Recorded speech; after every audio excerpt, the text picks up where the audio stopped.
Það voru 2 leikir, núna lokaleikir í undankeppni HM.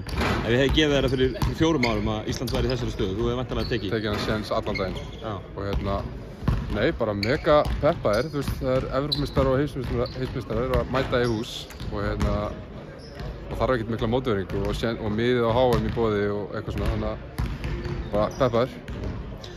Spænska liðið sem mætir hérna morgun, þetta er kannski svona ekki þeirra sterkasta lið en þeir eru með ansi stórun hóp til að velja úr þessi þjóð. Já, alls ekki sami hópur og voru með á síðasta móti, en bara leikmenn sem eru að spila á hæsta leveli í Evrópu og er að spila vel og eru í svaka formi. Þannig að ef það er einhver ástæða til að mæta í hús og horfa á fallegan körfubolta, þá er það á morgun.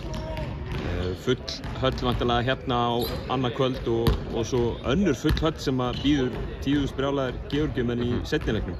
Ekki draumi líkast fyrir leikmann að fá að taka þátt í svona? Þetta er bara akkurat ástæða fyrir að maður byrjar í körfubolta og reynir að bæta sig í körfubolta og það er þessi moment, stóru momentin og full hús og pressa og allt þetta. Þetta er bara þetta er það fallega við körfubolta.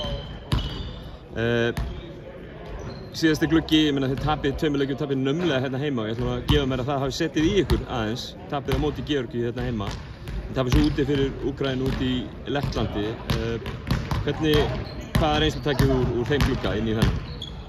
Bara það sama og í öðrum gluggum. Við höfum verið að ná þessum úrslitum, við höfum komist yfir þessar hraðendurinn að vinna leiki á móti stórum þjóðum og leikinn hafa fallið okkar megin og bara eins og gerist og gengur í körfubolta þá fallast leiki bara ekki þín megin og við vitum það bara að við ætlum að gefa okkur þann séns eins og við hefum gert í öllum leikjum nánast að eiga tækifæri á að sigra og það verður engin breyting á því. Við vitum bara þessu litla atriði sem við erum búin að fara yfir sem klúðurist í síðustu leikjum og bæta upp fyrir það og ná úrslitum.